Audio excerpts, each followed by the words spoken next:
Cənnətdə dediyim və təkrar etdiyim kimi müsəlmanı da, nəsranini də, yəhudini də, buddisti də, ateisti də, bəlkə bütpərəsti də görə biləcəksən. Niyə? Çünki Allah bəndələrinə bəsirdir. Hər kəsin şəraitini bilir.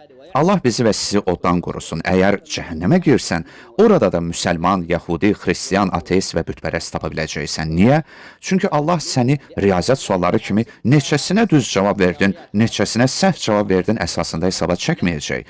Əksinə, Allah sənin şəraitini bilir, sənə dinin hansı şəkildə çatıb çatmadığını bilir. Daha insana aid tarix boyunca hakimiyyətlərin və alimlərin təhrif etdiyi din yox.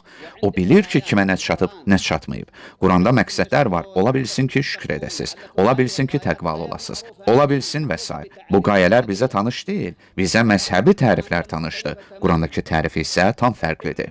Həqiqətən iman gətirənlər, yəhudilər, nəsranilər və sabiilərdən, yaxşı diqqət edin, kim Allaha və axirət gününə iman gətirib salih əməl işləsə, onların mükafatı Rəbbinin yanındadır. Vəssalam, məsələ bitdi. Seyid dəlilin hardadır? Dəlilimiz bax budur. Ah qəlbi korluq, ah nadanlıq. Dəlil budur. Qeyd vurulub deməyin istisnadır. Qeyd şərt də ki, budur.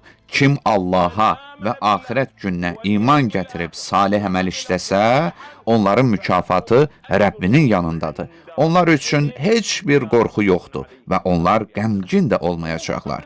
Bu, təkcə yəhudilər və nəsranilər deyil, sabilər üçün də keçərlidir. Deyərsiniz ki, axı niyə əsasən? Cavab budur. Hər kəs öz dəlinə görədir, əzizlərim. Dəlil nədir? Bu da ona görədir. Əgər ona sabit olarsa ki, İslam şəriəti haqdır, onda gərək ona əməl etsin. Əgər ona əməl etməzsə, qiyamət günü soru-sual olunacaq.